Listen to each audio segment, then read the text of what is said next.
নমস্কার। বিশ্বকবি রবীন্দ্রনাথ ঠাকুরের কবিতা কৃপণ। আমি ভিক্ষা করে ফিরতেছিলেম গ্রামের পথে পথে।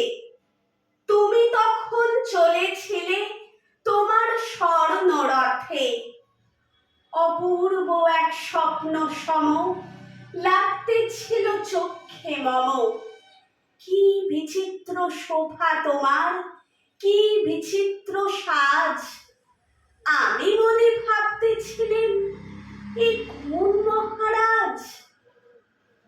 আজি শুভক্ষণে রাত পোহালো, ভেবেছিলেন তবে আজ আমারে দাঁড়ে দাঁড়ে ফিরতে নাহি হবে। বাহির হতে নাহি হতে কাহার দেখা পেলেম পথে। চলিতে রথ ধনধান্য ছড়াবে দুই ধারে। মুঠা মুঠা কুড়িয়ে নেব, নেব ভারে ভারে। দেখি সহসা রথ থেমে গেল আমার কাছে এসে। আমার মুখ পানে চেয়ে নামলে তুমি হেসে। দেখে মুখের প্রসন্নতা জুড়িয়ে গেল সকল ব্যথা। হেন কালে কিসের লাগি তুমি অকস্মাৎ।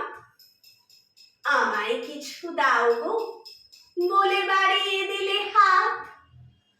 মরি এ কি কথা রাজাধিরাজ, আমায় দাও গো কিছু। শুনে ক্ষণকালের তরে রইলু মাথা নিচু। তোমার কি বা অভাব আছে ভিখারি ভিক্ষুকের কাছে। এ কেবল কৌতুকের বশে আমায় প্রবঞ্চনা। ঝুলি হতে দিলেন তুলে একটি ছোট কণা।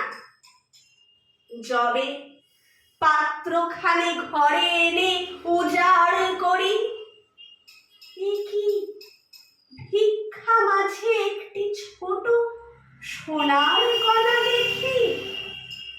দিলেন যা রাজ ভিখারিরে স্বর্ণ হয়ে এলো ফিরে।